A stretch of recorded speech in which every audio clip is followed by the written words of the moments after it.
ஒன்று கொரிந்தியர் புத்தகம் முழுவதுமே ஆவிக்குரிய திருச்சபைகளில் இருந்து வளர்ந்து கொண்டிருக்கிற நம்ம அதிகமாக தியானிக்க வேண்டிய புத்தகங்கள் நிரூபங்கள். ஹல்லேலூயா. ஏன்னா இது நம்முடைய ஆவிக்குரிய வளர்ச்சியிலும் நம்முடைய ஓட்டத்திற்கும் ரொம்ப யூஸ்ஃபுல்லாக இருக்கும். நான் உங்களை உற்சாகப்படுத்துகிறேன். நிச்சயமாக நிரூபங்கள் வாசிக்கும் போது உங்களுக்கு புரியாதது மாதிரி தெரியும். சில பகுதிகளை வாசித்து அர்த்தங்கள் புரியாதது போல் தெரியும். ஆனால் நீங்கள் மறுபடியும் வாசிங்க. கர்த்தர் உங்கள் கூட என்ன பண்ணுவார்? நிச்சயமாக பேசுவார். இங்கே நம்ம ஒரு விசேஷமான ஒரு சாப்டருக்குள்ளே போக போகிறோம். 9ஆம் அதிகாரத்தில் நம்ம வாசிக்க போகிறது 24ஆம் வசனத்திலிருந்து நம்ம அதை வாசிக்க போகிறோம். வாசிக்கலாமா? எல்லாரும் வாசிப்போம். 24, 25, 26 3 வசனங்களை நம்ம வாசிக்கலாம். சேர்ந்து வாசிப்போம். பந்தய சாலையில் ஓடுகிறவர்கள் எல்லாரும் ஓடுவார்கள், ஆகிலும் ஒருவனே பந்தயத்தை பெற்றுக்கொள்வான் என்று அறியீர்களா? நீங்கள் பெற்றுக்கொள்ளத்தக்கதாக ஓடுங்கள். பந்தயத்திற்கு போராடுகிற யாவருக்கும் எல்லாவற்றிலேயும் இச்சை அடக்கமாய் இருப்பார்கள். அவர்கள் அழிவுள்ள கிரீடத்தை பெறும்படி அப்படி செய்கிறார்கள். நாமோ அழிவில்லாத கிரீடத்தை பெறும்படி அப்படி செய்கிறோம். ஆதலால் நான் நிச்சயமில்லாதவனாய் ஓடேன், ஆகாயத்தை அடிக்கிறவனாய் சிலம்பம் பண்ணேன். ஹல்லேலூயா. ரொம்ப ஸ்ட்ராங்கா ஆணித்தரமா ஒரு ஆலோசனையை கொடுத்துட்டு பவுல் சொல்றாரு, நான் என்ன பண்ண மாட்டேன்? நிச்சயம் இல்லாதவனாக ஓட மாட்டேன். இது நம்முடைய ஃபெய்த் ரன். நம்முடைய வாழ்க்கையில் நம்ம ரட்சிக்கப்பட்டு வந்ததுக்கப்புறம் நம்ம எங்கே வந்துடுறோம் அப்படின்னா, ஒரு பந்தய சாலைக்கு நிற்கிறோம். அல்லேலூயா. இயேசுவை ஏற்றுக்கொண்டு நீங்கள் உங்கள் விசுவாசத்தை துவக்குகிறவரும் முடிக்கிறவருமாகிய கர்த்தரிடத்தில் உங்கள் வாழ்க்கையை கொடுத்ததுக்கப்புறம் you come to a zone. ஒரு இடத்துக்கு நம்ம நிற்கிறோம். என்னன்னா, இது என்னது? பந்தய சாலை. இதில் என்ன இருக்குன்னு 2ஆம் வசனத்தில் வாசிக்கும்போது போராட்டம். அல்லேலூயா. ஆமென். ஆமாம், அது கொஞ்சம் நெஞ்சம் இல்லை சிஸ்டர். என் வாழ்க்கையில் நிறைய இருக்குது. கல்யாணம் பண்ண நாள்லேருந்து போராடிட்டு இருக்கேன் அப்படின்னு ஒரு சில பேர் சொல்லுவாங்க. ஒரு சில பேர் பிறந்ததுலேருந்தே என் வாழ்க்கை போராட்டம் தான் அப்படி சொல்லுவாங்க. இல்லை, போராட்டம் என்பது நான் சமீபத்தில் அதை கொஞ்சம் வலியுறுத்தி சொல்கிறேன். துன்பப்பட வேண்டியது அவசியம். அல்லேலூயா. போராட்டங்கள் உண்டு, உபத்திரவம் உண்டு. இதெல்லாமே பைபிளில் இருக்குது. ஹல்லேலூயா. ஏன் அது ரொம்ப அவசியம் அப்படின்னா, இந்த உலகத்தார் ஒரு போராட்டத்தை சந்திக்கும் பொழுது, ஒரு பிரச்சனையோ ஒரு துன்பத்தையோ ஒரு வியாதியோ சந்திக்கும் பொழுது அவங்க அந்த போராட்டத்தை எப்படி பார்க்குறாங்கன்றதுக்கும் நம்ம பார்க்குறதுக்கும் வித்தியாசம் இருக்குது. ஹல்லேலூயா. ஆமென். அவங்க ஒரு போராட்டத்திற்குள்ளும் ஒரு பாதைகளுக்குள்ளும் கடந்து போகும்போது நிச்சயமற்றவர்களா இந்த பாதை எங்கே போகுது, எதுக்கு நம்ம இதுக்குள்ளே வந்தோம், எங்கே முடியும், எப்போ முடியும், எதையுமே தெரியாதவர்களா அவங்க என்ன பண்ணுறாங்க? ஒரு ப்ராசஸ்க்குள்ளே கடந்து போகிறாங்க. ஆனால் உங்களுக்கும் எனக்கும் கர்த்தர் ஒரு நிச்சயத்தை கொடுத்துருக்கிறார். ஏன் அப்படின்னா, ஒவ்வொரு உபத்திரவத்தின் முடிவிலும் நமக்கு ஒரு மகிமையை கர்த்தர் நியமித்து வைத்திருக்கிறார். அல்லேலூயா. ஆமென். ஹல்லேலூயா. அந்த மகிமையை ஆயத்தப்படுத்தாமல் கர்த்தர் நம்முடைய ஓட்டத்தை துவங்குறதே இல்லை. ஏன் கர்த்தர் என்னை இதுக்குள்ளே கொண்டு வந்தார்னா, தைரியமாக அதுக்குள்ளே நீங்கள் நடக்கலாம். ஏன்னா அதனுடைய முடிவில் கர்த்தர் நமக்கு ஒரு மேன்மையை வச்சிருக்கிறாரு. ஹல்லேலூயா. ஆமென். கண்டிப்பாக ஒரு ப்ரமோஷன், ஒரு உயர்வை நிச்சயமாக வச்சிருக்கிறார். அதனால தான் கர்த்தர் அதுக்குள்ளே நம்மளை என்ன பண்ணுறாரு? கடத்தி கொண்டு போகிறார். அதுக்கு நான் எப்பவுமே சும்மா ஒரு எக்ஸாம்பிளுக்கு சொல்வேன். இப்போ நமக்கு ஆனுவல் எக்ஸாம் வருதுன்னா, அந்த ஏரியாவில், அந்த ஸ்கூல் இருக்கிற ஏரியாவில் இருக்கிற எல்லாருக்கும் போய் டீச்சர் கொஷின் பேப்பர் கொடுக்க மாட்டாங்க. எந்த பிள்ளை தாங்கிட்ட பாடம் கற்றுக்கொண்டதோ அந்த பிள்ளைக்கு தான் கொஷின் பேப்பர், அந்த பிள்ளைக்கு தான் எக்ஸாம். ஏன்? அந்த அக்கா சர்ச்சுக்கே வர்றதில்ல, அந்த அக்கா இயேசுவே தேடுறதில்ல, அவங்களுக்கெல்லாம் எதுவும் வர்றதில்லை, எனக்கு மட்டும் ஏன் வருது? நீங்கள் தான் பாடம் கற்றுக்கிட்டு இருக்கீங்க. அல்லேலூயா. ஏன் உங்களுக்கு மட்டும் அப்படின்னா, உங்களை உபத்திரவப்படுத்தி அழகு பார்க்குறது அப்பாவுடைய நோக்கம் இல்லை. அதற்குள் வைத்து உங்களை உருவாக்கி உங்களை உயர்த்துவது தான் அப்பாவோட நோக்கம். அல்லேலூயா. அதை நாம் புரிந்து கொள்ளும் பொழுது இந்த போராட்டம் நமக்கு எப்படி இருக்கும்னா, இந்த போராட்டத்துக்கு பவுல் ரொம்ப அழகான பெயர் வைக்கிறார். என்ன போராட்டம் தெரியுமா? நல்ல போராட்டம். அல்லேலூயா. எவ்வளோ அழகாக இருக்குல்ல? போராட்டம்னாலே நம்ம நினச்சிக்குவோம், என்ன நினச்சிப்போம்? அது கெட்டது, அது நல்லதில்லை. ஆனால் பைபிள் நமக்கு கற்றுக் கொடுக்குது, போராட்டத்தில் ஒரு போராட்டம் இருக்குது. அதான் நல்ல போராட்டம். பவுல் போராடினார். சொல்லுங்க, ஆண்டவரே, வீணான போராட்டங்களை நான் போராட விரும்பலை. ஜெபிங்களா? அப்படியே ஜெபிங்க. தேவையில்லாத போராட்டங்களை என் வாழ்க்கையில் வேணாம். நான் நல்ல போராட்டத்தை போராடணும். நல்ல போராட்டம். அல்லேலூயா. கர்த்தர் நியமித்த போராட்டங்களை நாம் போராடும் பொழுது நமக்கு ஜீவ கிரீடம் உண்டு. அல்லேலூயா. இந்த வசனத்தில் நம்ம வாசிக்கிறோம், பந்தய சாலையில் ஓடுகிறவர்கள் என்ன பண்ணுறாங்க? எல்லாரும் ஓடுவாங்க, ஆனால் ஒருவனே இப்போ இந்த பந்தய சாலையில் ஓடுற விசுவாச வாழ்க்கையில் நிறைய குணாதிசயங்களை கர்த்தர் நம்ம இடத்துல எதிர்பார்க்கிறாரு. அதில் ஒரே ஒரு குணாதிசயத்தை மட்டும் நான் இன்றைக்கு உங்களுக்கு ஹைலைட் பண்ணி சொல்லணும் அப்படின்னு நான் விரும்புகிறேன். நாம 25ஆம் வசனத்தில் நம்ம வாசிக்கிற ஒரு வார்த்தை என்னன்னா, எல்லாவற்றிலேயும் எப்படி இருப்பாங்களா? எல்லாவற்றிலும். இந்த இச்சைன்ற வார்த்தையை நம்ம கேட்ட உடனே எதிர்பாலினத்துக்கு மேல் வருகிற ஒரு ராங் ஃபீலிங்கை தான் நம்ம இச்சைன்னு சொல்லுவோம். ஆனால் இச்சைக்கு அது அர்த்தம் இல்லை. லஸ்ட் அப்படின்னும் போது it is not only that, அது மட்டும் லஸ்ட் இல்லை. அது எப்படி இருக்குன்னா, meaning over power desire for God's forbidden thing. கர்த்தர் வேண்டாம் என்று சொன்னவற்றை அதிகமாய் என்ன பண்ணுறது? விரும்புகிறது. அது வந்து ஒரு ஆணாக இருக்கலாம், ஒரு பெண்ணாக இருக்கலாம், ஒரு பொருளாக இருக்கலாம், ஒரு பதவியாக இருக்கலாம், ஆமேன், ஒரு நிலமாக இருக்கலாம், எதுவாக வேணாலும் இருக்கலாம். கர்த்தர் இது வேண்டாம்ப்பா அப்படின்னா, ஆண்டவரே உமக்கு வேண்டாமா? எனக்கும் வேண்டாம், நீர் சொல்லிட்டீரா, நான் அதை அப்படியே விட்டுறேன் அப்படின்னு சொல்லுகிறவர்களுக்கு தான், அந்த குவாலிட்டியை தான் அவங்களால தான் சரியாக ஓட முடியும்னு பைபிளில் சொல்லுது. அல்லேலூயா, ஆமென். எத்தனை பேருக்கு இது புரிஞ்சிருச்சு? ஆமென். நம்முடைய வாழ்க்கையில நீங்க ஜெயமாய் உங்கள் ஓட்டத்தை முடித்து, இங்க வசனம் சொல்லுகிறது, அழிவில்லாத கிரீடத்தை பெற விரும்புகிற அவர்களே அப்படி ஒரு இச்சை அடக்கம் உள்ளவர்களாய், அல்லேலூயா, ஒரு குதிரை கடிவாளத்தை கட்டி ஓடுற மாதிரி ஓடுறாங்க. எதுல? சாதாரணமா ஒரு மிஸ்டர் இந்தியா ஆகணும்ட்டு சரீரத்தை பில்ட் பண்றவங்களை போய் கேட்டு பாருங்க. இதை சாப்பிட மாட்டேன், அதை சாப்பிட மாட்டேன், இத்தனை மணிக்கு எழுவேன், இத்தனை மணிக்கு தூங்குவேன், அவங்களுக்குன்னு ஒரு வரையறையை அவங்க என்ன பண்றாங்க? வைத்துக்கொள்றாங்க. எதையாகிலும் ஒன்றை சாதிக்கணும்னா எப்படி வாழ்ந்தாலும் ஒன்றை சாதிக்க முடியுமா? முடியவே முடியாது. நீங்கள் எந்த ஒரு ஃபீல்டுலையுமே உலகத்தார போய் பாருங்களேன், அவங்க எதையாவது ஒன்றில் அச்சீவ் பண்ணியிருப்பாங்கன்னா நீங்கள் அவங்கக்கிட்ட கேட்கணும். ஒரு சின்ன பிள்ளை +2 எக்ஸாமில் ஃபஸ்ட்டு வருது, ஸ்டேட் ஃபஸ்ட்டு, அந்த பிள்ளைகிட்ட கேட்டால் அது சொல்லும், நான் எப்படியும் வாழாமல் இப்படித்தான் வாழுவேன்னு ஒரு முடிவை எடுத்தேன்னு சொல்லும். அல்லேலூயா, ஆமென். இன்றைக்கு ஆவிக்குரிய திருச்சபைகளில் அந்நிய பாஷைகளை பேசி கர்த்தரை ஆராதிக்கிறவர்கள் எப்படியும் வாழுகிறது இல்லை, இப்படித்தான் நான் வாழுவேன் அப்படின்ற ஒரு இச்சை அடக்கம் நமக்குள்ள வேணும். அப்படிப்பட்டவர்களுக்கு தான் கர்த்தர் எதை ஆயத்தப்படுத்தியிருக்கார் தெரியுமா? அழிவில்லாத கிரீடத்தை ஆயத்தப்படுத்தியிருக்கிறார். அல்லேலூயா. அழிந்து போகிற ஒரு கிரீடம், கொஞ்ச நாள் பதவியில் இருந்து அதுக்கப்புறம் அந்த பதவியிலிருந்து இறக்கி விட்டுருவாங்க. அதற்காகவே தங்களை அவ்வளோ கஷ்டப்பட்டு தங்களுடைய சரீரத்தை அவங்க எப்படி எக்ஸசைஸ் பண்ணுறாங்க, இதை சாப்பிட வேணும், இதை சாப்பிடக்கூடாது, இத்தனை மணிக்கு எழணும், இத்தனை. பார்த்துருக்கீங்களா? நம்முடைய யூத் பாய்ஸ் எல்லாம் கேட்டு பாருங்க, எழுடானா அவனை காலைல எழுப்பவே முடியாது. 8 மணிக்கு எழுப்புறதே அவ்வளோ கஷ்டமாக இருக்கும். ஆனால் ஒரு டோர்னமெண்ட்டுனோ ஒரு மேட்ச்னோ ஒரு ப்ராக்டிஸ்னோ சொல்லி பாருங்கள், உங்களுக்கு முன்னாடி எழுந்து ரெடியாகி, நீங்கள் எழுந்து வரும்போது ரெடியாகி பேட்டை தூக்கிட்டு கிளம்புவார். ஏன்? அது மேலே அவ்வளோ ஆசை, அந்த ஒரு விளையாட்டின் மேலே அவ்வளோ ஆசை. இன்னைக்கு நான் எதை யோசிக்கிறேன் அப்படின்னா, உங்களையும் என்னையும் கர்த்தரிடத்தில் நான் இன்னைக்கு காலையில் ஒரு விஷயத்தை யோசிச்சுட்டே இருந்தேன். ஆண்டவரே, நீர் இல்லாத மேடைகள் எனக்கு வேண்டாம், நீர் இருக்கிற அறைகள் எனக்கு போதும்னு நான் சொன்னேன். Today morning I was just thinking about you. இதை நான் யோசிச்சுட்டு இருந்தேன். இன்னைக்கு எதையோ கர்த்தரிடத்தில் எதிர்பார்க்கிறவர்கள் இல்லாம கர்த்தரே போதும்னு நினைக்கிற ஒரு கூட்டத்தை கர்த்தர் தேடுறாரு. ஹல்லேலூயா, ஆமென். எனக்கு இது வேணும், எனக்கு அது வேணும், எனக்கு இது வேணும், செகண்டரி. தேவ சமூகத்துக்கு போனாலே மளிகைக்காரர்கிட்ட லிஸ்ட் கொடுக்குற மாதிரி இது வேணும், அது வேணும், இது வேணும், சீனி 1 கிலோ, சக்கரை 1 கிலோ, அது 1 கிலோ, அரிசி பருப்பு 1 கிலோ, அரை கிலோ. ஆண்டவரே, இதெல்லாம் எனக்கு வேணாம், எனக்கு ஒரு பாதாம் ஒரு 100 கிராம் போதும் அப்படின்னு போய் அப்பா கிட்ட கேட்டுட்ருக்கீங்க. இல்லை, அவர்கிட்ட போய், அப்பா நம்ம பாடின பாட்டு மாதிரி, நீங்கள் போதும்ப்பா, நீங்கள் போதும், வேறொன்றும் வேண்டாம், நீர் போதுமே, நீர் போதும், எப்போதும் நீர் போதுமே. போதும் என்று மனதோடு கூடிய தேவ பக்தி தான் என்னங்க ஆதாயம். அது இழப்பு இல்லை.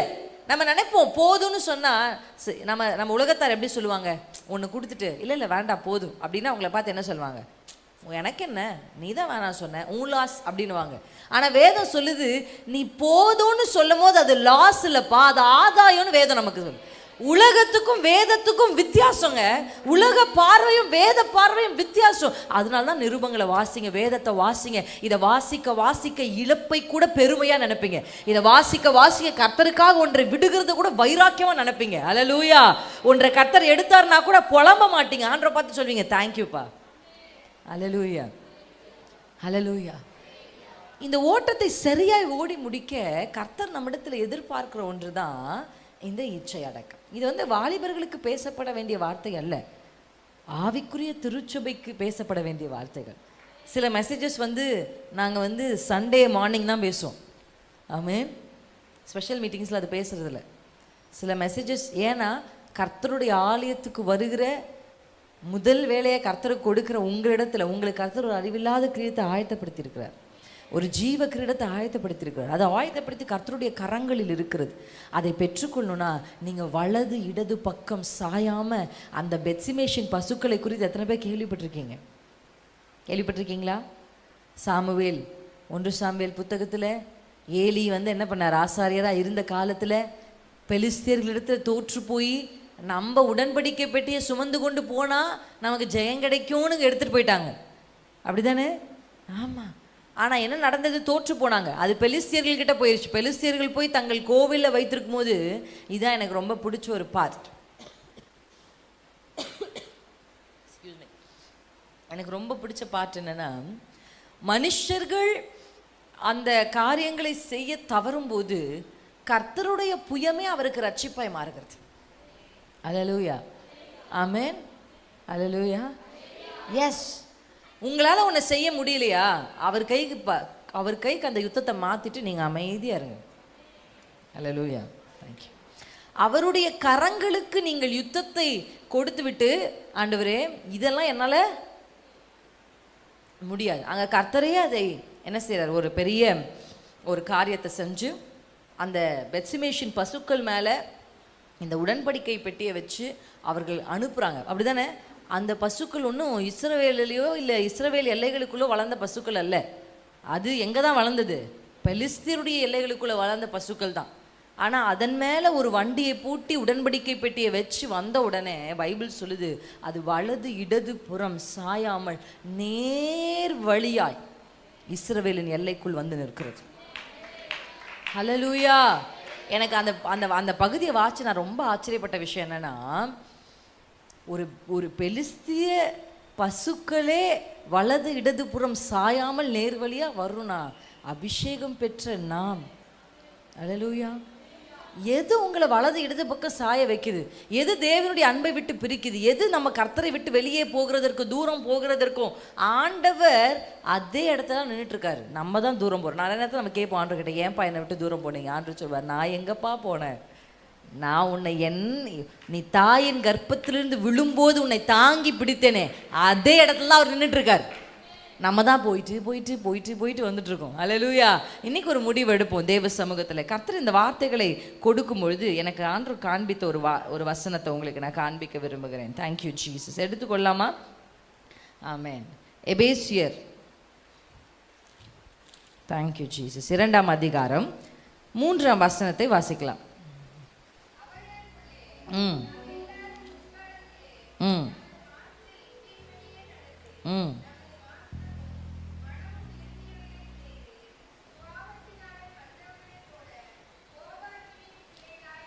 ஹல்லேலூயா. அக்கிரமங்களினாலும் பாவங்களினாலும் மரித்தவர்களா இருந்த உங்களை கர்த்தர் உயிர்ப்பித்தார்னு முதல் வசனம் துவங்குது. இந்த வசனம் எப்படி இருக்கு அப்படின்னா, நம்ம முற்காலத்துல எப்படி இருந்தோம், அந்த வார்த்தை எனக்கு ரொம்ப பிடிச்சது. மாம்சமும் மனசும், எல்லாரும் சொல்லுங்க, மாம்சமும் மனசும் விரும்பினதை செய்து கொண்டிருந்தோம்னு சொல்லுது. இப்ப எத்தனை பேர் உங்க மனதை தொட்டு, என் மாம்சத்தையும் மனசையும் விரும்புறத நான் செய்யறது இல்லை? அல்லேலூயா, ஆமென். ரொம்ப அழகா சாலமோன் சொல்வார், என் மனது விரும்பின ஒன்றையும் நான் என்ன பண்ணல, அதற்கு விளக்கவில்லை. இப்படி போவார், இப்படி நடந்து போவார், ஒரு அம்மாவை பார்ப்பார், இந்த அம்மாவை நம்ம கல்யாணம் பண்ணிக்கணும்னு நினச்சாருன்னா உடனே என்ன பண்ணிடுவார், இங்கிட்டு போவார், ஏதோ ஒன்று பார்ப்பார், அது அவருக்கு பிடிச்சிச்சுன்னா உடனே அதை என்ன பண்ணுவார். அவர் மனசும் மாம்சமும். அதனால தான் இந்த பாடல் வரி, இந்த பகுதியை வந்து நான் தியானிக்கும் போது இந்த வரிகள் வந்தது. மனசும் மாம்சமும் விரும்பிவதை நோ சொல்லி நிறுத்திட பலன் வேண்டுமே. அல்லேலூயா. மனசும் மாம்சமும் விரும்புவதை நோ சொல்லி நிறுத்திட பலன் வேண்டுமே. அழிவில்லா கிரீடம் பெற வேண்டுமே. அசைவில்லா ராஜ்யத்தில் இடம் வேண்டுமே. சொல்லுங்க. அழிவில்லா கிரீடம் பெற வேண்டுமே. அசைவில்லா ராஜ்யத்தில் இடம் வேண்டுமே. என் முன் வைக்கப்பட்ட பந்தய பொருளை பெற்றுக்கொள்ள பொறுமையாய் ஓடுகிறேன். எனக்காய் குறிக்கப்பட்ட ஜீவ கிரீடத்தை அடைந்திட ஆசையாய் ஓடுகிறேன். அல்லேலூயா. நீங்க ஓடிக்கிட்டே இருக்கீங்க. இந்த மனசையும் மாம்சத்தையும் அடக்குறதற்கு கர்த்தர் இன்றைக்கு உங்கள் மேல் ஒரு அபிஷேகத்தை கொடுக்க போகிறார். இந்த பிரசங்கத்தின் முடிவில் we are going to pray. அல்லேலூயா. கிறிஸ்தவர்கள் 3 விஷயத்தை ஜெயிக்கணும். அல்லேலூயா. 3 விஷயத்தை. 1, உலகத்தை ஜெயிக்கணும். அல்லேலூயா. ஜெயம் கொள்ளுகிறவன் எவனோ, ஜெயம் கொள்ளுகிறவன் எவனோன்னு வெளிப்படுத்தின விசேஷத்தில் வர மாதிரி 1 எதை ஜெயிக்கணுங்க? பிசாச. இது நமக்கு கை வந்த கலை. பிசாசுக்கிட்ட சண்டை போடும்போது நமக்கு வர்ற அந்த ஃபயரும் நமக்கு வர்ற அந்த வைராக்கியமும் it's a very wonderful thing. You have to be zealous. 1. 2வது உலகத்தை ஜெயிக்கணும். அல்லேலூயா. 3வது மாம்சத்தை ஜெயிக்கணும். அல்லேலூயா. இந்த 3ல் 1 தவறுனா, ஒரு சில பேர் பிசாசு ஜெயிச்சிருவாங்க, மாம்சத்தை ஜெயிச்சிருவாங்க, ஆனால் உலகம் ஃபுல்லாக உள்ள இருக்கும். அல்லேலூயா. நான் பார்த்துருக்குறேன். I have seen people like that. ரொம்ப எல்லாமே அவங்களுக்குள்ளே பார்த்தா எல்லாமே, ஆனால் உலக காரியங்கள், உலகத்தினுடைய சிந்தைகள், உலகத்தினுடைய கல்ச்சர், உலகத்தினுடைய ரிப்ளிகா அவங்களுக்குள்ளே இருக்கிறத நான் பார்த்துருக்குறேன். அல்லேலூயா. ஆமென். அப்படி இல்லாமல் இந்த 3 நிலையிலும் ஜெயிக்கிறவர்களாக ஒரு கிறிஸ்தவர்கள் இருக்கும்போது தான் அவருடைய வாழ்க்கையினுடைய ஓட்டம் எப்படி இருக்கும்னா ஜெயமுள்ளதாக இருக்கும். அல்லேலூயா. அதனால இந்த 3லுமே பிசாசை ஜெயிக்கிறதுக்கு கர்த்தர் நமக்கு அபிஷேகத்தை கொடுத்துருக்கிறாரு. அல்லேலூயா. எத்தனை பேர் ஆமேன்னு சொல்லுவீங்க? ஆமேன். யாருமே எதுக்குமே பயப்படாதீங்க. அதுதான் இன்னைக்கு நான் சொல்லணும்னு நினைக்கிறேன். ஒரு சில பயங்கள் உங்களுக்குள்ள இருக்கும்னா இயேசுவின் நாமத்தில் இந்த பகல் வேளை இந்த பயங்கள் உங்களை விட்டு விலகட்டும். அல்லேலூயா. ஐயோ பிள்ளை எப்படி ஆயிருமோ, இந்த உலகத்தில் பிள்ளையை நான் எப்படி வளர்த்தெடுப்பணும்னு ஒரு பயம் இருந்தால் அந்த பிள்ளையை கடுத்த கர்த்தருடைய கைக்கு அந்த பிள்ளையை என்ன பண்ணுங்க? அல்லேலூயா.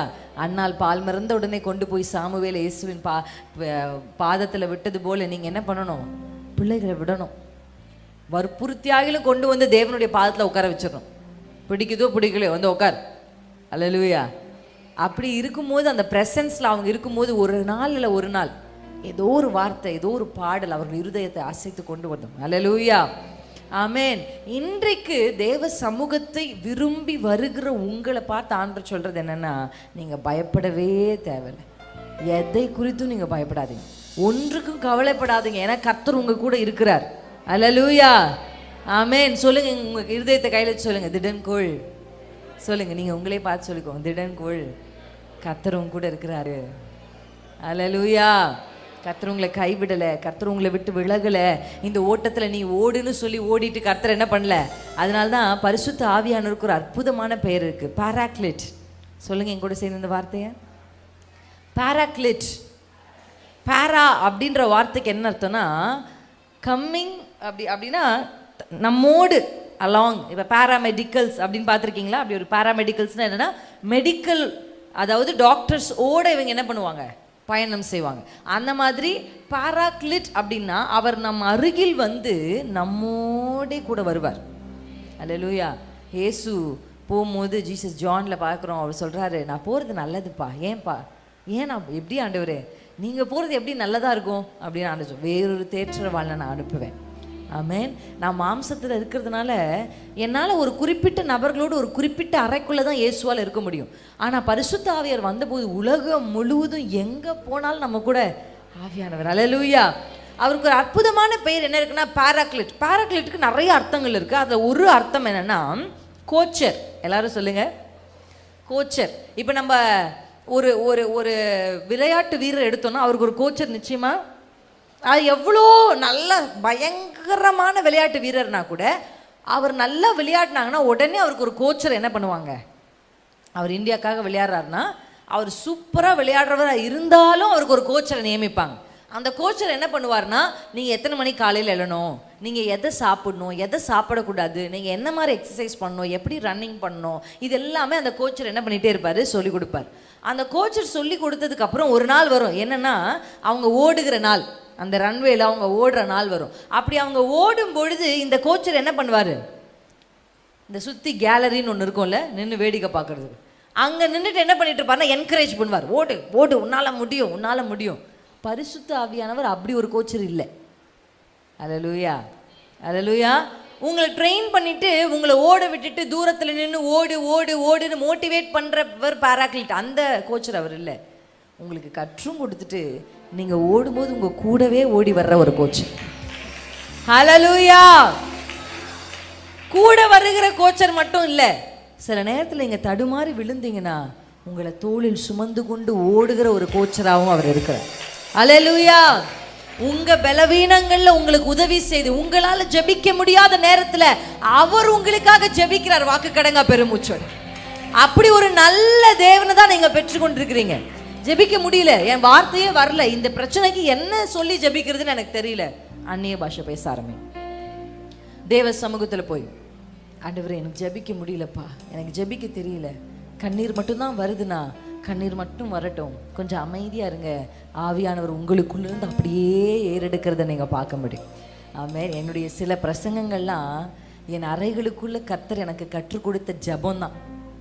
அந்த ஜபத்தை தான் பிரசங்கமாக நான் பிரசங்கித்திருக்கிறேன். அப்படிப்பட்ட பிரசங்கங்கள் அநேகருடைய வாழ்க்கையில் விடுதலையை கொண்டு வந்ததை நான் பார்த்துருக்கேன். அப்போ தான் எனக்கு தெரிஞ்சது ஏன் கர்த்தர் என்ன அந்த பாதையில் நடத்துகிறாரு, இப்படிப்பட்ட வார்த்தைகளை கொடுக்கறதுக்காக. ஹல்லேலூயா.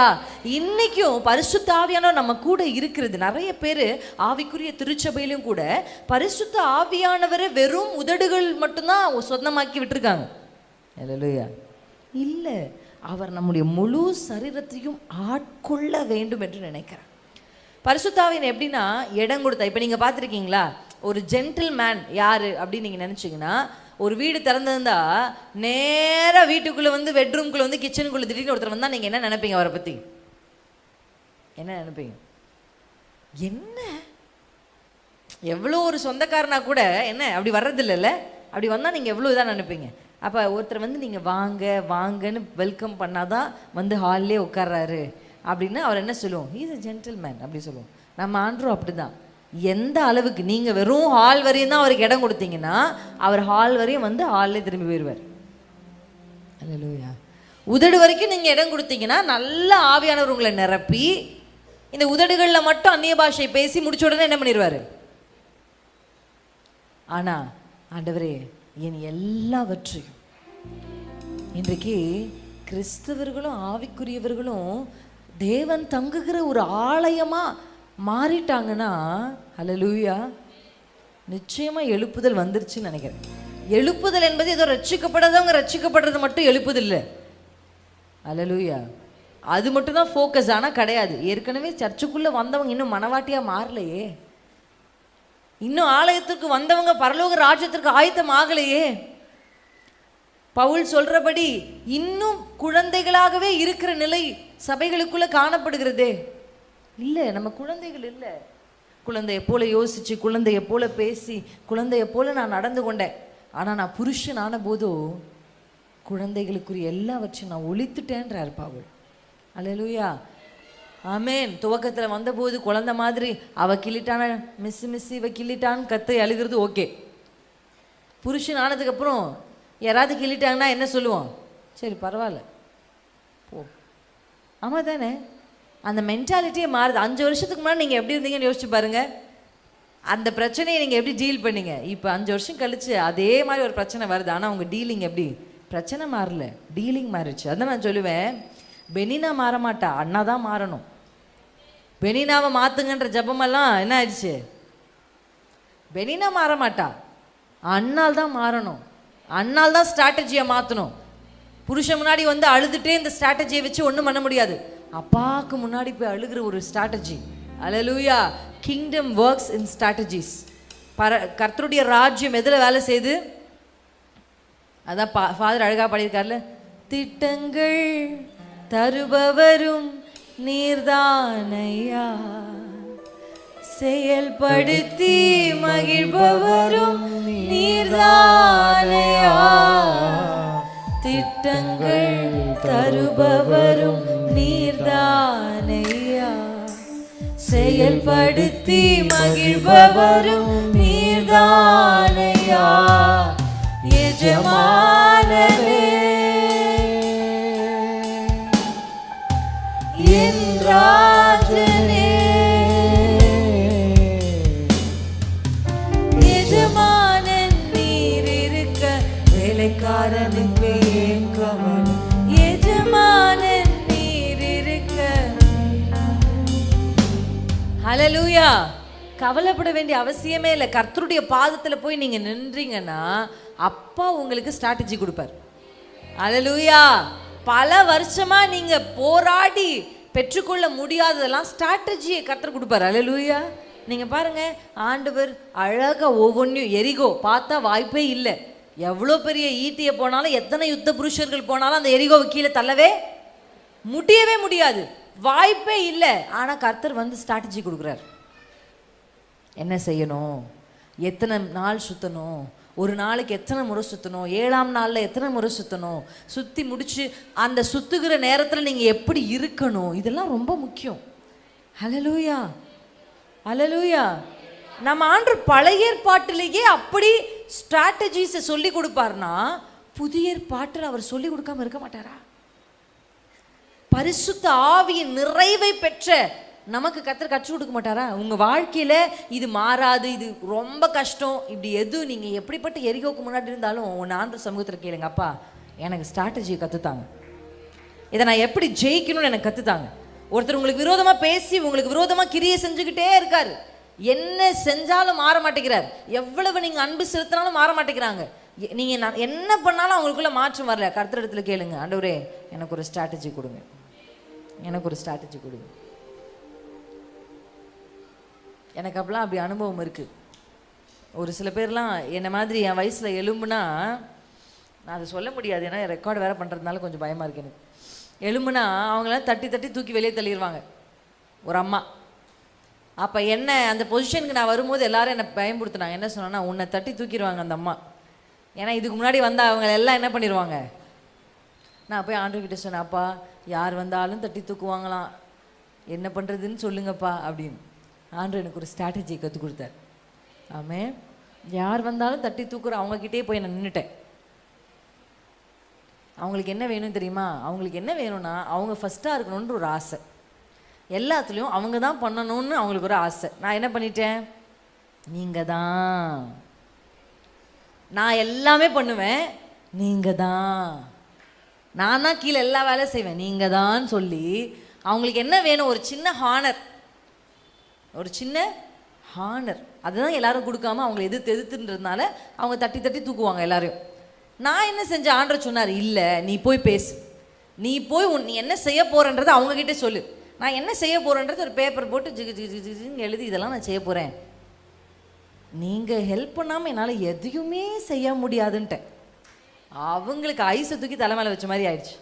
வா வா வா, நான் தான் உன் கூட இருந்து எல்லாமே உனக்கு ஹெல்ப் பண்ண போகிறேன் அப்படின்னு அவங்களே எல்லாமே பண்ணுவாங்க. மேலிடத்துல பேசுறதெல்லாம் அவங்க பார்த்துப்பாங்க, நான் கீழேருந்து வேலை மட்டும் கிடக்கட்டும், என் வேலை எல்லாம் முடிஞ்சிருச்சு. அல்லேலூயா. வேலை ஸ்தலத்தில், வீட்டுக்குள்ளே, குடும்பங்களுக்குள்ளே கர்த்தரிடத்தில் கேளுங்க, ஆண்டவர் உங்களுக்கு ஸ்ட்ராட்டஜி கற்றுக் கொடுப்பார். அவங்களுக்கு என்ன வேணும் அவங்களுடைய ஆழங்களை உங்களுக்கு வெளிப்படுத்துவார். அல்லேலூயா. பரிசுத்த ஆவியானவர் எப்படிப்பட்டவர்னா தேவனுடைய ஆழங்களை வெளிப்படுத்துகிற ஒரு தேவன். ஹல்லேலூயா. நிச்சயமா அவர் உங்களுக்கு வெளிப்படுத்துவார். உங்க வாழ்க்கையில நீங்க எங்க வளர்ந்துட்டு நமக்கு தெரியாது, நம்ம எல்லாமே கரெக்டா பண்ணிட்டு இருக்கோம் அப்படின்னு நம்ம நினைப்போம், சரியா போயிட்டு இருக்கோம். சில நேரத்தில் நம்ம நினைப்போம், அது நான் விளையாட்டா சொல்லுவேன், எப்ப பார்த்தாலும் நம்ம தான் தாவீது, நம்ம மாமியார் தான் சவுல், எப்ப பார்த்தாலும் நம்ம தான் தாவீது, நம்ம பாஸ் தான் கோலியாத்து. இப்படியே எல்லாம் நீங்க ஒரு ஸ்டோரியை உங்க வாழ்க்கையில கிரியேட் பண்ணியிருப்பீங்க. அந்த ஸ்டோரியில நீங்க எப்பவுமே ஹீரோ ஹீரோயின், உங்களுக்கு எதிர்க்க இருக்கிறவங்க வில்லன். எப்பவுமே நீங்க ஹீரோயினாவே உங்களை நினைச்சுப்பீங்க. ஏதோ நீங்க தான் துன்பப்படுற மாதிரி, சிண்ட்ரெல்லா ஸ்டோரியில வர மாதிரி என்னதான் கஷ்டப்படுத்துறாங்க அப்படின்னு எப்போ பார்த்தாலும் நீங்க தான் சிண்ட்ரெல்லா மாதிரியும், சுற்றி இருக்கிற எல்லாருமே என்னது அந்த தாயும் அந்த சகோதரிகள் மாதிரியும் இப்படியே நம்மளை நினச்சி நம்ம எப்போ பார்த்தாலும் இருக்கிறவங்களே குறை சொல்லி நம்ம ஏதோ நல்லவங்க மாதிரி நம்ம நினச்சிப்போம். பரிசுத்த ஆவியானவர் எதற்காக இருக்கிறார்? என்னுடைய அனுபவத்தில் கர்த்தருடைய கிருபையினால நான் எந்த பிரச்சனையும் கர்த்தரிடத்துல கொண்டு போனால் ஆண்டவர் சொல்வார், நீ மாறுன்னுவார். நான் கேட்பேன், நான் எவ்வளவு மாறணும், நான் என்ன தப்பு பண்ணேன் அப்படின்னு கேட்பேன். ஆண்டவர் சொல்வார், நீ தான் மாறணும். அந்த மனுஷனை உன் வாழ்க்கையில் இந்த பிரச்சனையை நான் கொண்டு வந்ததே காரணமே உன்னை உருவாக்கத்தான். அவங்கள பற்றி எனக்கு கவலை இல்லை. ஹல்லேலூயா. கர்த்தர் நம்மை உருவாக்கத்தான் அவங்களை கொண்டு வந்திருக்கிறார். ஏன் என்ன மட்டும் அப்படின்னா உங்களுக்கு தான் அழிவில்லாத கிரீடத்தை கொடுக்கணும்னு அவருக்கு ஆசை. ஹல்லேலூயா. கிரீடத்தை பெறுகிறவர்கள் போராடணும், இச்சை அடக்கத்தோட போராடணும், நல்ல போராட்டங்களை போராடணும். எது உங்கள் வாழ்க்கையில வந்தாலும் நல்லா புரிஞ்சுக்கோங்க, தேவனிடத்தில் அன்பு கூறுகிறவர்களுக்கு எல்லாமே நன்மைக்கு ஏதுவாக தான் நடக்கும். ஹல்லேலூயா. சகலமும் நன்மைக்கு ஏதுவாக தான் நடக்கும். 1 2 இல்லை, எல்லாமே எல்லாமே. அதில் எனக்கு முழு நம்பிக்கை இருக்கு. உங்கள் வாழ்க்கையில் இப்போ எல்லாமே தீமையை போல தெரியுதா சிஸ்டர்? அன்பில் மட்டும் நீங்கள் பெருகுங்க. அவர் அன்பு கூறதை மட்டும் உங்கள் ஃபோக்கஸாக வைங்க.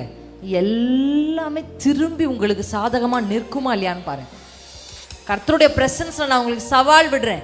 தேவனை நேசிக்கிற ஒரு மனுஷனுக்கு தீமையாய் தோன்றுகிறவர்கள் முடிவில் நன்மையாய் தாமார். ஏன் எனக்கு மட்டும் செய்றீங்க? ஏன் என் குடும்பத்துக்கு மட்டும் இப்படி நடக்குது? நான் மட்டும் ஏன் இப்படி கஷ்டப்படணும்? தேவனிடத்தில் அன்பு கூறுதான், அவர் பிரசன்ஸ் ஒண்ணுதான் நம்ம ஃபோக்கஸ். ஹல்லேலூயா. ஹல்லேலூயா. இன்னும் உம்மை அறியணுமே, இன்னும் உம்மை அறியணுமே, இன்னும் கிட்டி சேரணுமே, இன்னும் கிட்டி சேரணுமே. பிரசன்னம் பிரசன்னம் தேவ பிரசன்னம், பிரசன்னம் பிரசன்னம் தேவ பிரசன்னம். ஹல்லேலூயா. பிரச்சனைகளின் உச்சத்தில் போய் பிரச்சனை அப்பா கிட்ட சொல்லாம, நீங்க போதும்பா, உங்க பிரசன்னம் தான்ப்பா, எனக்கு இன்னும் நீங்க வேணும்ப்பா அப்படி கேட்டுப்பாரு. இந்த ஒரு சம்பவத்தை உங்களுக்கு நான் என்னாகமம் 11ஆம் அதிகாரம், உங்களுக்கு தெரிஞ்ச சம்பவம் தான்.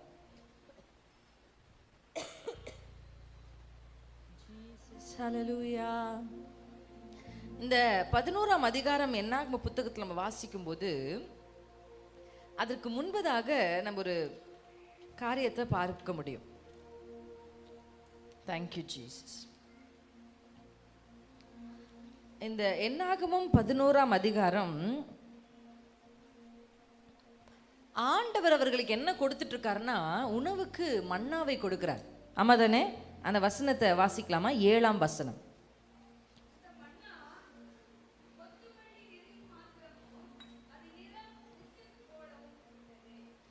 அப்படிப்பட்ட ஒரு மன்னா.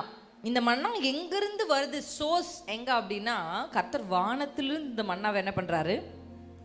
அவங்களுக்கு தரார். அதை எப்படி பொறுக்கணும், அதை எப்படி சேகரிக்கணும், அதை எப்படியெல்லாம் சாப்பிடலாம் அப்படின்றதெல்லாம் கர்த்தர் அவர்களுக்கு என்ன பண்றாரு? ஹல்லேலூயா, கற்றுத் தருகிறார்.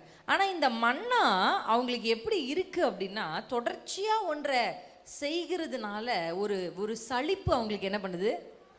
இருக்கா இல்லையா? அப்போ அவங்க ஆண்டோட கிட்ட, அவங்க மோசே கிட்ட முறையிடுறாங்க. என்ன முறையிடுறாங்க? அவங்களுக்கு என்ன வேணுமா? என்ன வேணும்? அவங்க ஸ்பெசிஃபிக்காலாம் கேட்கல. அவங்க சும்மா எனக்கு ஒரு இறைச்சி வேணும், நம்ம சரி சுருக்குன்னு ஏதாவது சாப்பிடணும் போல இருந்திருக்கும் போல, எப்போ பார்த்தாலும் கொஞ்சம் இனிப்பாக சாப்பிட்டே இருந்தா ஏதோ ஒன்று அவங்களுக்கு சாப்பிடணும், அவங்களுக்கு ஒரு இறைச்சி நான் வெஜிடேரியன் சாப்பிடணும்னு ஆசை. இப்போ இந்த நான் வெஜிடேரியன் சாப்பிடணும்னு அவங்க ஆசைப்பட்டு அங்கே மோசேயின் இடத்துல முறையிடுகிறார்கள். ஆமாம் தானே? அப்படி தானே இருக்கு அந்த வசனம். ஹல்லேலூயா. அவங்க முறையிடும் போது கர்த்தர் அவர்களோடு, வாசிக்கலாமா? நம்ம அந்த பகுதியை வாசிக்கலாம். 23. ம் ம்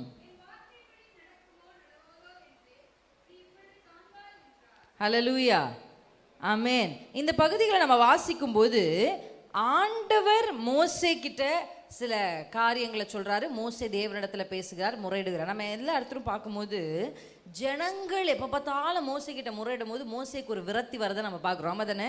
அல்லேலூயா. ஜனங்கள் ரொம்ப முக்கியம். சமீபத்தில் நான் கேட்டபோது இந்த ஜனங்களுக்கு எவ்வளோ பவர் இருக்குது தெரியுமா? அவங்க நடத்துகிறவர்களே என்ன பண்ணிடுவாங்க? அல்லேலூயா. வைராக்கியமான ஊழியர்கள். நான் இப்போ தான் யோசிக்கிறேன், அப்பாவுடைய காலத்தில் மாதிரி இப்போ ஜீலஸ் ப்ரீச்சர்ஸ் வந்து சர்ச்சை நடத்துறதுக்கு இல்லை, உண்மையாகவே இல்லை. எத்தனை பேர் ஆமேன்? அல்லேலூயா. உண்மை. நல்ல வைராக்கியமுள்ள தேவ ஊழியர்களுக்காக நீங்கள் நிச்சயமாக ஜெபிக்கணும். எழுகிற அநேகர் விழுந்து போகிறது நம்ம பார்க்குறோம். ஆமேன், அல்லேலூயா. இவங்க அப்படியே மோசே எப்போ பார்த்தாலும் அந்த கோபத்தில் என்ன பண்ணார்? கற்பலகையை போட்டு உடைச்சார். எப்பவுமே டென்ஷன் ஆக்கிட்டே இருப்பாங்க. நிறைய பேர் ஆண்கள் எப்போ பார்த்தாலும் இப்படி என் புருஷன் எரிஞ்செரிஞ்சு விழுறாருன்னா, அம்மா உள்ளே ஏதாவது பண்ணிக்கிட்டே இருப்போம் நம்ம தான். பாருங்கள், அவர் டென்ஷன் ஆகுறாருன்னா ஏதோ ஒன்று உள்ளே நடக்குது அப்படின்னு அர்த்தம். அதை கொஞ்சம் சரி செய்யலாம். எப்போ பார்த்தாலும் எதை கேட்டாலும் டென்ஷன் ஆகுறாரு அப்படின்னு நீங்கள் நினச்சிங்கன்னா நீங்கள் அவருக்கு எப்படி கேட்கணும்னு ஆண்டவர்கிட்ட கேளுங்க. அவரை கோவப்படுத்தாமல். எப்பவுமே நம்ம வசனம் இருக்குல்ல, பிள்ளைகளே பிள்ளைகளே, என்ன வசனம் அது? பெற்றோருக்கு கோபமூட்டா, பெற்றோருக்கு கீழ்ப்படியுங்கள். பெற்றோர்களே அல்ல, பெற்றோர்களுக்கு பிள்ளைகள் எப்படி கீழ்ப்படியணுமோ பெற்றோர்களும் பிள்ளைகளுக்கு என்ன பண்ணக்கூடாது? அதுக்கு மட்டும் சத்தமே வரல. ஏன் இப்படிலாம் சொல்லி கொடுத்துட்டு போறீங்க? அப்புறம் நான் என் பிள்ளை எதாவது கேட்பான் அப்படின்றீங்களா?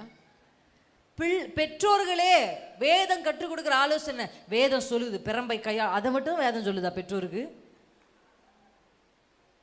பெற்றோருக்கு என்ன சொல்லுதுன்னு கேட்டாலே உடனே பிரம்பை கையாளதவன் தன் மகனை, இது மட்டும்தான் சொல்லுதா? பெற்றோர்களே, பிள்ளைகளுக்கு கோபம் மூட்டாதிருங்கள், கோபப்படுத்தாதீங்க பிள்ளைகளை. ஒரு விஷயத்த சொல்லி கொடுக்கும் போது கோபப்படுத்தாம சொல்லி கொடுக்குது. பிள்ளை பிறந்த உடனே பிள்ளை கொடுத்தீங்களே ஜோத்திரம் ஜபிக்கிறதுக்கு பதிலா, ஆண்டவரே இந்த பிள்ளைய கோபம் மூட்டாம இருக்கு கிருபை தாங்கப்பான்னு ஜபிங்க. என் பிள்ளைக்கு ஒன்னொன்றையும் நான் கற்றுக் கொடுக்கும்போது நீங்கள் என்ன பண்ணக்கூடாதுன்னா அந்த பழைய ஸ்ட்ராட்டஜி இதில் நீங்கள் ஃபாலோ பண்ணாதீங்க தயவு செஞ்சு. அல்லேலூயா, ப்ளீஸ். ஏன்னா இப்போ இருக்கிற பிள்ளைங்க, அப்போல்லாம் எத்தனை அடி அடித்தாலும் வீட்டை தாண்ட தெரியாது பிள்ளைகளுக்கு. அதனால தான் எவ்வளோ அடி அடித்தாலும் வாங்கிட்டு உள்ளே உட்காந்துட்டு இருந்தோம். ஆமாம் தானே?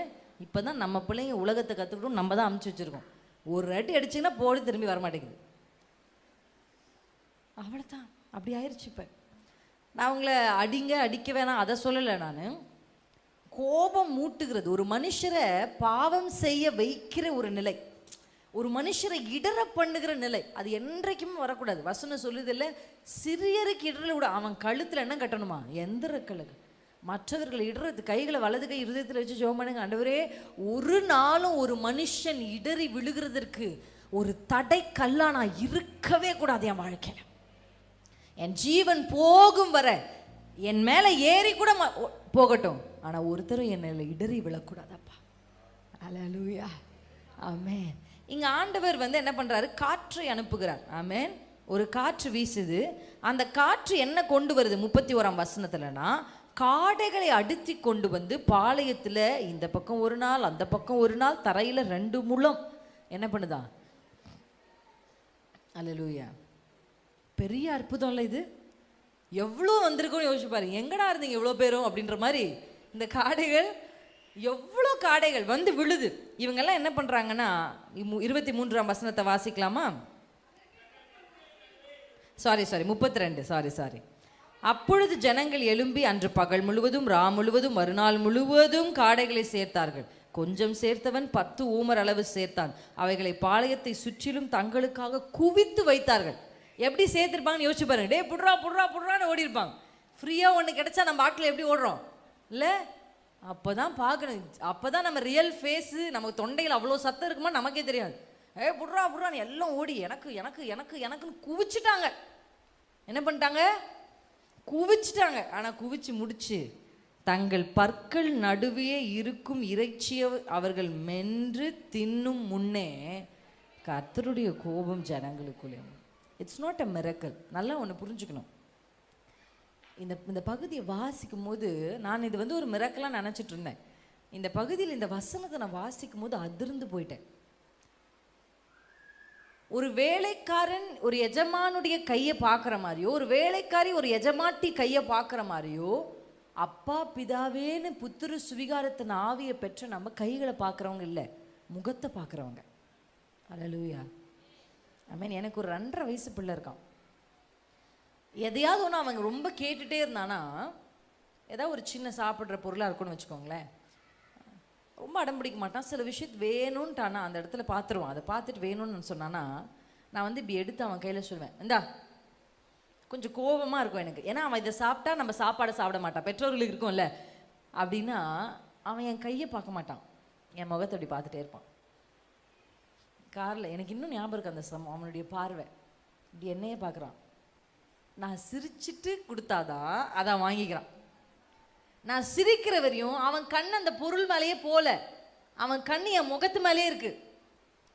அப்பா, இந்த பகுதியை வாசிக்கும் போது நான் ஆண்டவர்கிட்ட ஒரு ஜெபத்தை நான் செஞ்சேன். என்னன்னா, நீர் கோபமாய் திரள் குவிக்கிற காடைகள் கொடுத்தா கூட எனக்கு வேணாப்பா.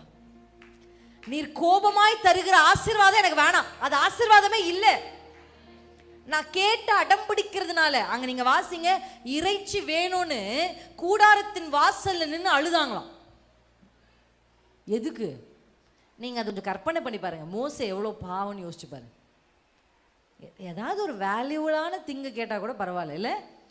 எல்லாரும் கூடாரத்தில் நின்றுட்டு, கூடார வாசல் நின்றுட்டு, எனக்கு கறி வேணும், எனக்கு கறி. எவ்வளோ குழந்தையா இருந்திருக்காங்க பாருங்க. சின்ன பிள்ளைங்க அழுதுல, எனக்கு இது வேணும், இது இல்லைன்னா நான் சாப்பிட மாட்டேன் அப்படின்னு அழுதுல, அந்த மாதிரி இருந்திருக்காங்க. அதுதான் நான் சொல்லுவேன், இன்றைக்கு சபைகளில் சர்ச்சஸ் ஒரு கிண்டர் கார்டன் மாதிரி ஆயிடுச்சு. கிண்டர் கார்டன், குட்டி குட்டியாக குழந்தைங்களை வச்சுட்டு நடத்திட்டு இருப்பாங்கல்ல, கிண்டர் கார்டன். அதாவது எல்கேஜிக்கு முன்னாடி போவாங்க, அந்த கிண்டர் கார்டன் மாதிரி இருக்குது இப்போ நிறைய சபைகளுக்குள்ள. ஏன்னா பாஸ்டர்ஸால் நடத்த முடியல, எல்லாம் குட்டி குட்டியாக இருக்குது. இது வேணும்னு அழுகுது, அது வேணும்னு அழுகுது, அது வேணும், இது இடிச்சிட்டான்னு அழுகுது. ஆமென். நான் நம்புகிறேன் நம்ம திருச்சபையில் குழந்தைகள் அல்ல, புருஷர்கள் இருக்கிறார்கள் என்று. அல்லேலூயா. சவுலுடைய ராஜ்யத்தை தாவீதின் ராஜ்யமாய் மாற்றுவதற்கு தாவீது கூட இருந்தவங்க யுத்த புருஷர்கள். இன்றைக்கு இருக்கிற அந்தகாரத்திலிருந்தும் இருளின் ஆதிக்கத்திலிருந்தும் இந்த உலகத்தை திருப்பணும்னா ஆண்டவருக்கு குழந்தைகள் வேண்டாம், புருஷர்கள் வேண்டும். அல்லேலூயா. இன்னைக்கு தூத்துக்குடியில கர்த்தர் ஒரு எழுப்புதலை கொண்டு வரணும்னா சபைகளுக்குள்ள தாவீதோடு நிற்கிற யுத்த புருஷர்கள் வேணும். அல்லேலூயா. இறைச்சிக்கு அழுகிற குழந்தைகள் வேண்டாம். Failure failure. கர்த்தர் கொடுத்து பின்னாடியே வாதையும் வருது. நம்ம பார்த்துருக்கோம், சில விஷயங்களை அடம்பிடிச்சு அப்பா கிட்ட கேட்போம். எத்தனை பேருக்கு அந்த அனுபவம் இருக்கு? அடம்பிடிச்சு வாங்கிட்டோம், அப்பாவும் கொடுத்துட்டாரு, இந்தா சாப்பிடுன்னு. அதுக்கப்புறம் அது எவ்வளோ பெரிய ஆபத்து இருந்துச்சு நமக்கு தெரியல, இல்லை? ஆண்டவரே, நீர் அன்போடு கொடுக்கிற மன்னா எனக்கு போதும். அல்லேலூயா. வேலைக்காரன்னா எஜமான் எப்படி இருந்தாலும் பரவாயில்ல, காசு போயணும்னு கூலிக்காரன் தான் அப்படி யோசிப்பான். நீங்களும் நானும் கூலிக்காரனோ வேலைக்காரனோ அல்ல, பிள்ளைகள். 2.5 வயசு புள்ள அம்மா முகத்தை பார்க்குது, அந்த முகம் சிரிச்சுட்டே கொடுத்தாதான் அதை வாங்குவேன். நீங்கள் சிரிக்காத வரையும் அந்த பொருள் நான் வாங்க மாட்டேன். அப்பா கிட்டே இன்றைக்கி ஜெபம் பண்ணுங்க. வாலிப பிள்ளைங்களே கேளுங்க, நான் அடம் பிடிச்சி உங்ககிட்ட இருந்து எனக்கு ஒன்றும் வேணாம்ப்பா, அன்போடு நீங்கள் எனக்கு கொஞ்சம் தாங்க. நிரந்தர சுதந்திரம் அது என் கர்த்தர் எனக்கு நீர் தந்தது. ஆசீர்வாதத்திலே அற்புதமான ஆசீர்வாதம் என்ன தெரியுமா? நிரந்தர ஆசீர்வாதம். ஹல்லேலூயா. கர்த்தர் அன்பா உங்களை ஆசீர்வதிச்சார்னா, வாலண்டியரா ஆசீர்வதிச்சார்னு வச்சுக்கோங்களேன், எப்படி பிளஸ் பண்ணுவார் தெரியுமா? ஒருத்தரை ஜெனரேஷனுக்கு பிளஸ் பண்ணுவார். என்ன ஆசீர்வதிங்கன்னு ஆபிரகாம் கேட்கல, பலி செலுத்துப்பானா பலியை கொண்டு வந்து செலுத்தினா. கர்த்தர் ஆசீர்வதிச்சார். எப்படி ஆசீர்வாதம்? நீயும் ஆசீர்வாதமா இருப்ப, உன் பிள்ளைங்க ஆசீர்வாதமா இருப்பாங்க, தலைமுறை தலைமுறையா ஆசீர்வாதமா இருப்பாங்க. சொன்னதைக்கு கீழ்ப்படுகிற குடுனா கொடுத்தாரு பாருங்க. ஆமென். அது கூட ஒரு இச்சை அடக்கம் தான். ஆண்டவர் எப்படி கேட்கிறாரு தெரியுமா? உன் பிள்ளைய கொடு அப்படின்னு கேட்கல. என்ன கேட்டார்? என்ன வார்த்தை யூஸ் பண்ணாரு? ஏகசுதன். அப்புறம் எப்படி கேட்கிறாரு? ஏன் ஆண்டவரே அப்படி கேட்குறீங்க? சும்மா கூட ஈசாக்க பலியிடுன்னு சொன்னா கூட ஓகே. எப்படி கேட்குறாரு? உனக்கு ரொம்ப பிடிக்குமே நேசகுமாரன், அதை கொடு. அல்லேலூயா. நான் நினைக்கிறேன் அதுதான் இச்சை அடக்கம். அது ஒரு பலி. அல்லேலூயா. அது அவர் செலுத்தும் போது அது எவ்வளோ ஒரு அற்புதமான விஷயம். அவர் செலுத்தி முடிக்கிறாரு. அதை செலுத்த கை ஓங்கும் போது கர்த்தருடைய சத்தம் சரியாக வருது. கர்த்தர் அவருக்காக ஆல்ரெடி, அதான் சொல்கிறேன், தேவனிடத்தில் அன்பு என்ன தெரியுமா? அப்பா உன்னை நேசிக்கிறேன்னு பாடுறதில்லை, பாடுறது அதை நான் சொல்லுவேன். அன்பினுடைய ஆரம்பம் வார்த்தைகளாக இருக்கலாம், ஆனால் அன்பினுடைய, ஆமென், உங்களுக்கு நான் சொல்றது புரியுதா? ஒன்று நம்ம நேசிக்கிறோம்னா அது நம்ம உதடுகள்லேருந்து துவங்கலாம், வார்த்தைகளை ஆரம்பிக்கலாம், வார்த்தையிலே முடியக்கூடாது. அல்லேலூயா. காலையில் எழுந்து உங்கள் மம்மி நான் உன்னை நேசிக்கிறேன்னு போய் படுத்து தூங்கிட்டாங்க, மதியம் எழுந்து நான் நேசிக்கிறேன்னு போய் படுத்து தூங்கிட்டேன். அது அன்பா? அது அன்பா? வார்த்தைகள்ல ஆரம்பிக்கலாம், ஆனால் முடியும் பொழுது கிரியைகளில் முடியணும். இயேசுவை நீங்கள் நேசிக்கிறீங்க அப்படின்னா துவங்குங்க வார்த்தையில், நான் உங்களை நேசிக்கிறேன்ப்பா அப்படின்னு ஸ்டார்ட் பண்ணுங்க. ஆனால் முடியும் போது அவர் நீர் விரும்பி தருகிறது தான் எனக்கு வேணும். ஹல்லேலூயா. அவன் என் நேசகுமாரன் தான், எனக்கு ரொம்ப பிடிக்கும் என் பிள்ளைய, ஆனால் நீங்கள் வேண்டான்னு சொல்லிட்டீங்கல்ல, கொடுக்குறேன்ப்பா. அப்படி கொடுத்த ஆபிரகாமை தான் கர்த்தர் தலைமுறைகளுக்கு ஆசீர்வதிச்சார். நான் இங்கே இருக்கிற ஒவ்வொருத்தரையும் இயேசு கிறிஸ்துவின் நாமத்தில் நான் வாழ்த்துக்கிறேன். உங்ககிட்ட நான் கேட்குறேன், நேரம் இல்லை, ஆனால் இதை குறித்து இன்னும் டீட்டெயில்டாக நிருபத்தில் நிறைய வசனங்கள் உங்களுக்கு சொல்லணும்னு ஆசை. கர்த்தருக்கு சித்தமானா ஓகே ஓகே. ஸோ இப்போ நம்ம பார்த்த இந்த பகுதியின்படி சரியாக இந்த ஓட்டத்தை ஓடி முடிக்க உங்களுக்கும் எனக்கும் என்ன தேவை?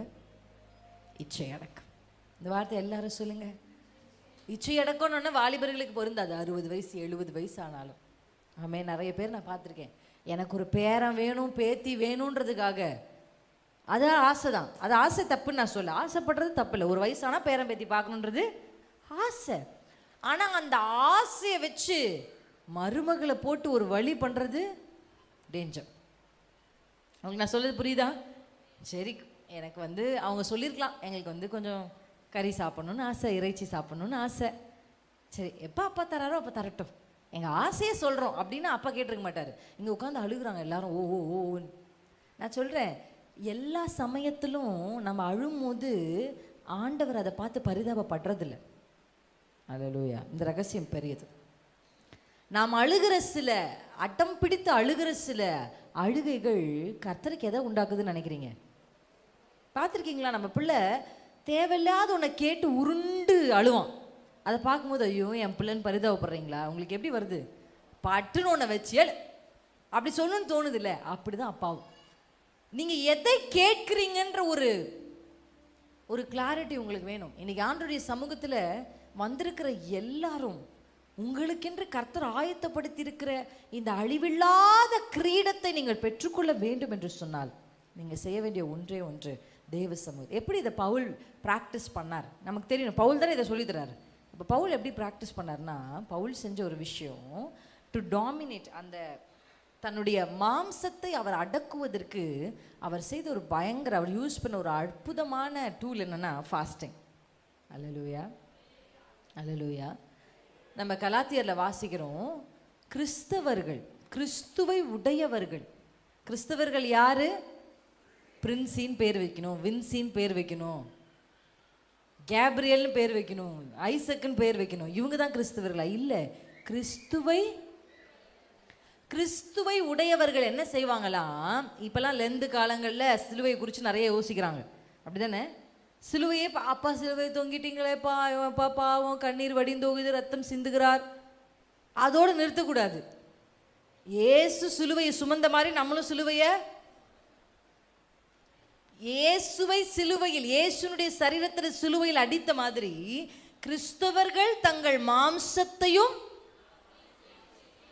அதன் ஆசை சிலுவையில் அறைந்திருக்கிறார். அவர் சிலுவையை பார்க்கும்போது அவர் எப்படி தன்னுடைய மாம்சத்தை சிலுவையில் அறைய ஒப்பு கொடுத்தாரோ அப்படியே உங்கள் ஆசைகளையும் நீங்கள் சிலுவையில் அறைய ஒப்பு கொடுங்க. அதுதான் real meditation of a cross. அல்லேலூயா, அல்லேலூயா. அது எப்படி என்னால் செய்ய முடியும் அப்படின்னா, ஆண்டவர் உங்களுக்கு அந்த போதனைகளை கொடுப்பார். பரிசுத்தாவே அதுதான் உங்க கூட இருக்கிறார். இது வேண்டாம் மகளே, அதை நீ சிலுவையில் அடி. அல்லேலூயா. அதை நீ அறை, அதை நீ விற்று, உன் மாம்சத்தையும் அதன் நிச்சயங்களையும் நீ விட்டுடு. அல்லேலூயா. ஓட்டத்தை ஓடுகிறதற்கு அதை நம்ம நிச்சயமா செய்யணும். இப்போ நீங்க இதை செய்யும் பொழுது என்ன நடக்கும் அப்படின்னா, அழிவில்லாத கிரீடம் உங்களுக்கு என்று ஆயத்த பண்ணது ஆட்டோமேட்டிக்காக உங்க சிரசின் மேலே வரும். ஆமென். இன்றைக்கு உயர்வுகளை ஆசைப்படுற நிறைய பேர் எது இல்லைன்னா, நிறைய பிள்ளைங்களுக்கு, எல்லா பிள்ளைங்களும் நான் தான் சொல்லுவேன், ஆசை ஓகே, அர்ப்பணிப்பு இல்லாத ஆசை வேஸ்ட். நிறைய பேர் ஒரு சிலரை பார்ப்பாங்க, ஒரு சிலரை பார்ப்பாங்க, எனக்கு இவங்கள மாதிரி இருக்கணும்னு ஆசைப்படுவாங்க, நான் இந்த மாதிரி சாதிக்கணும்னு ஆசைப்படுவாங்க. நீங்கள் நினைக்காதீங்க, சும்மா நிறைய பேர் அப்படியெல்லாம் இல்லை. நம்ம வெறும் ஆசைப்படுறதுனால அதை சாதிச்சிருவோமான்னு கேட்டால் கிடையாது. அதுக்கென்று அர்ப்பணிப்பு தேவை. அதனால தான் வேதம் நமக்கு சொல்லுது, காஸ்ட். கர்த்தருடைய ராஜ்யத்தில் எல்லாமே இலவசம் கிடையாது. ஆமென். இந்த ரகசியம் பெருசு. இந்த கிங்டம் ஆஃப் காட், கர்த்தருடைய ராஜ்யத்தில் எல்லாமே இலவசம். சில விஷயத்துக்கு நீங்கள் பொதுவான அபிஷேகத்தை பெறீங்களா, அதுக்கு நீங்கள் இன்னும் செலுத்த வேண்டாம். ஆவியானவர் உங்களை, நீங்கள் தாகமாக இருந்தால் உங்களை நிரப்பிடுவார். ஆனால் if you need power, if you need authority, அபிஷேகத்தினுடைய வல்லமை உங்களுக்கு வேணும்னா அதுக்குன்னு நீங்கள் சில விலை கிரயத்தை செலுத்தணும். அல்லேலூயா. எல்லா விஷயத்தையும் ஃப்ரீயாக வாங்க முடியாது கிங்டம் ஆஃப் காட்ல. அல்லேலூயா, ஆமென். கர்த்தரால் வல்லமையாக பயன்படுத்தப்படுகிற ஊழியர்கள் மேலும் அதே ஆவியானவர் தான் இருக்கார், நம்ம மேலேயும் அதே ஆவியானவர் தான் இருக்கார். ஏன் ஒரு டிஃப்ரென்ஸ் இருக்குது நம்ம லைஃப்பில்?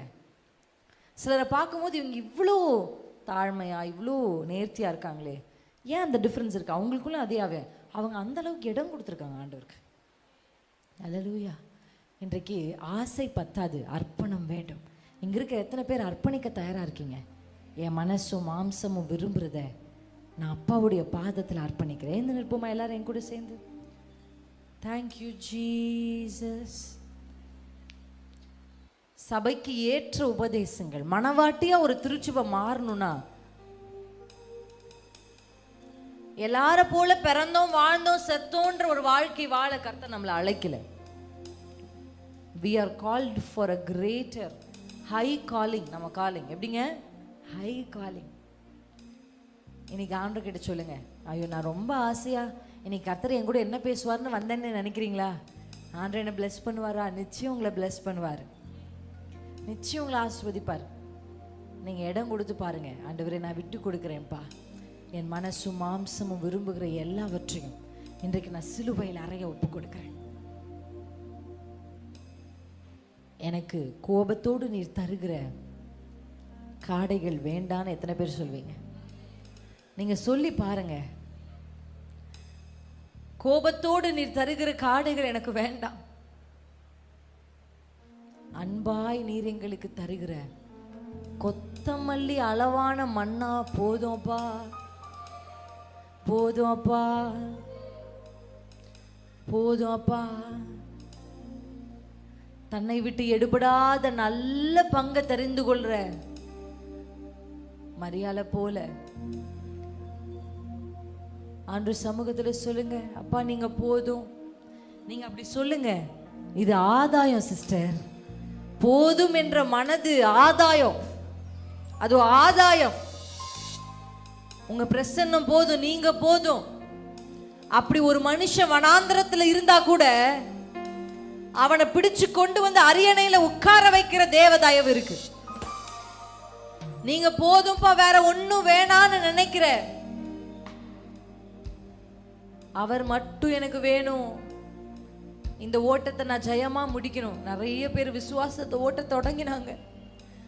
ஆனா இந்த செல்ஃப் கண்ட்ரோல், இச்சையடக்கம்ன்ற ஒரு எக்ஸசைஸ் இது ஒரே நாள்ல வராது. அனுதினமும் இதப்ப அனுதினமும் இதை பிராக்டிஸ் பண்ணும். பாராக்லிட். எத்தனை பேர் பரிசுத்த ஆவியானவரை கூப்பிடுங்க? பாராக்லிட், பாராக்லிட், பாராக்லிட், எங்கள் பரிசுத்த ஆவியானவரே.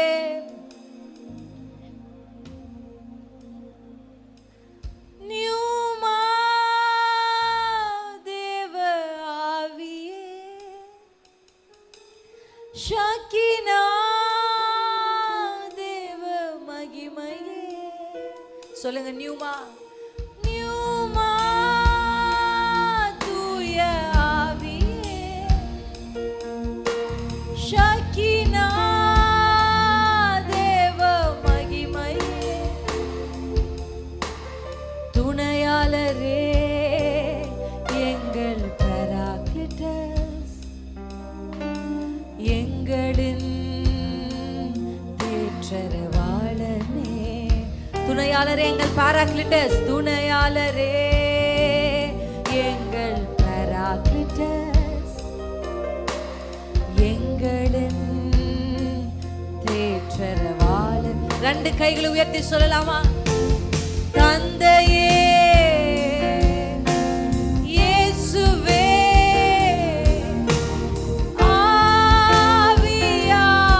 ஆவியானவரே. ரெண்டு கைகளை உயர்த்தி, தந்தையே, இயேசுவே,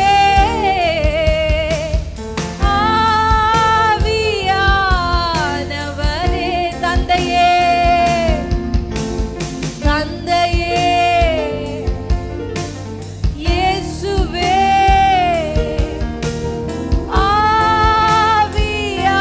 ஆவியானவரே.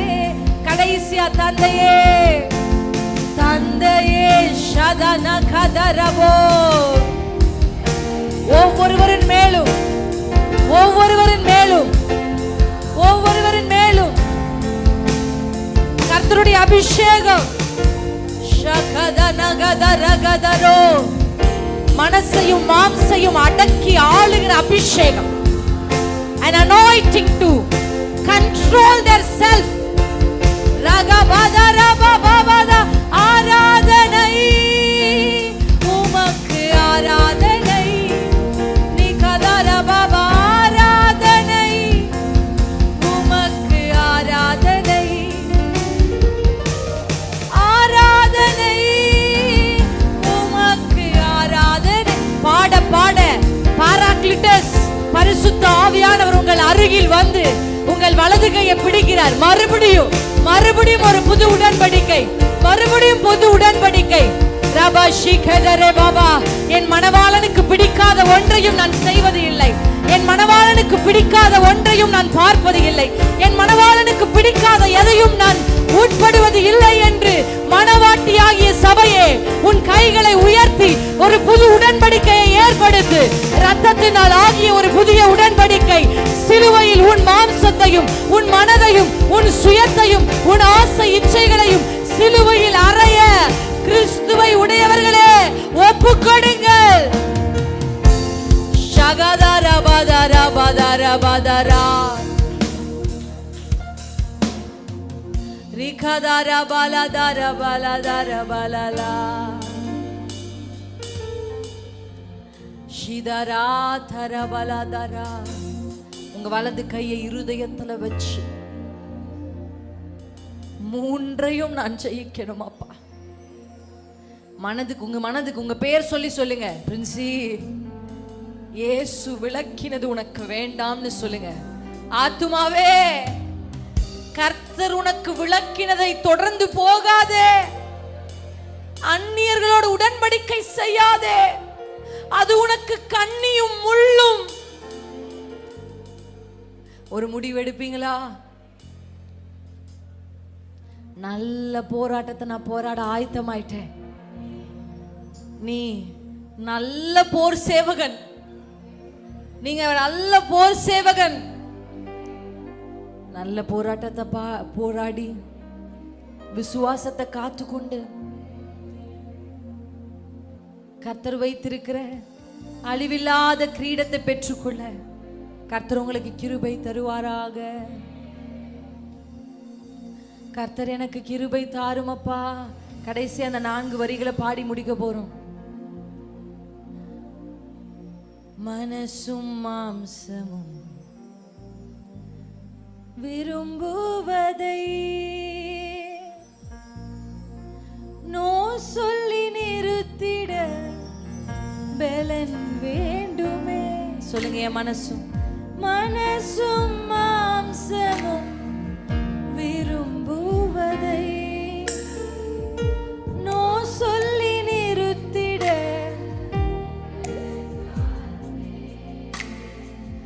அழிவில்லா கிரீடம் பெற வேண்டுமே.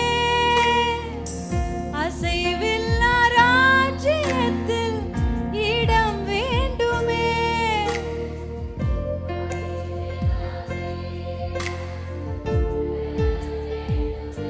ஒவ்வொருவருக்கும் ஆயத்தப்படுத்தியிருக்கிற கிரீடங்களை பெற்றுக்கொள்ள ஒரு மனவாட்டியா இந்த திருச்சபை தைரியத்தோடு ஓடுதுப்பா.